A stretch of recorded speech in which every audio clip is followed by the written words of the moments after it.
Sur les 196 communes de l'Essonne, 44 ne respectent pas la loi SRU. Cette mesure mise en place à partir du 1er janvier 2007 impose aux villes de plus de 1500 habitants de financer ou réaliser, en fonction de leur population, un certain nombre de logements sociaux avant janvier 2010. Objectif final, atteindre 20% de HLM en 2020. Parmi les dernières du classement, on retrouve Villemoisson-sur-Orge, Soisy-sur-Seine, Bruyères-le-Châtel ou encore Gomez-le-Châtel, surtout des petites communes qui, d'après certains élus, ont plus de mal à répondre aux attentes de l'État. Jean-Baptiste Rousseau, le maire de Soisy, critique d'ailleurs la façon dont est réalisée l'étude.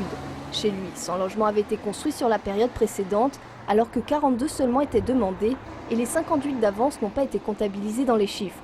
Conclusion, la ville écope d'une amende de 46 000 €. Au total, les communes considérées comme mauvaises élèves ont versé près d'1 640 000 € à l'État. Côté tête de classe, certaines communes de l'Essonne ont presque atteint les 20% de logements sociaux, comme le Coudray-Monceau avec 19%, Saint-Michel-sur-Orge 18,6% et Gif-sur-Yvette 18,3%.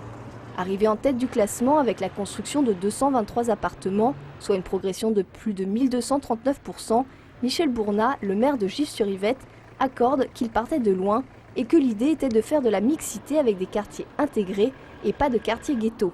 Malgré la création perpétuelle de ces appartements sociaux, l'association Droit au logement en Essonne continue à dénoncer le manque de HLM sur le département. D'après elle, 30 000 demandes ne seraient pas encore satisfaites aujourd'hui.